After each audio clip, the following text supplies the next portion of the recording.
अल्लाह फरमाता है जो मेरे रास्ते पे चलता है, मेरी तरफ आने का शौक रखता है, मैं उससे ज्यादा शौक रखता हूं उससे मिलने का।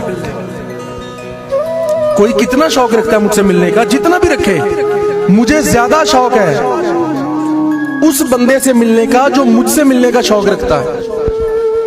अल्लाह के नबी ने पूछा कि या अल्लाह, जो तेरे रास्ते पे चले और तुझे देख ले और फिर उसके बाद वो किसी और रास्ते पे चल पड़े तो उसका क्या हाल होगा? अल्लाह ने फरमाया, ऐ मेरे महबूब, ऐ मेरे नबी, जो मुझे देख लेता है ना वो किसी और रास्ते पे जाता ही नहीं। जो मुझे देख लेता है ना वो किसी और रास्ते पे जाता ही नहीं। फिर उसने कहां जाना है? उसने भी कहां जाना है? उसको जो देख लिया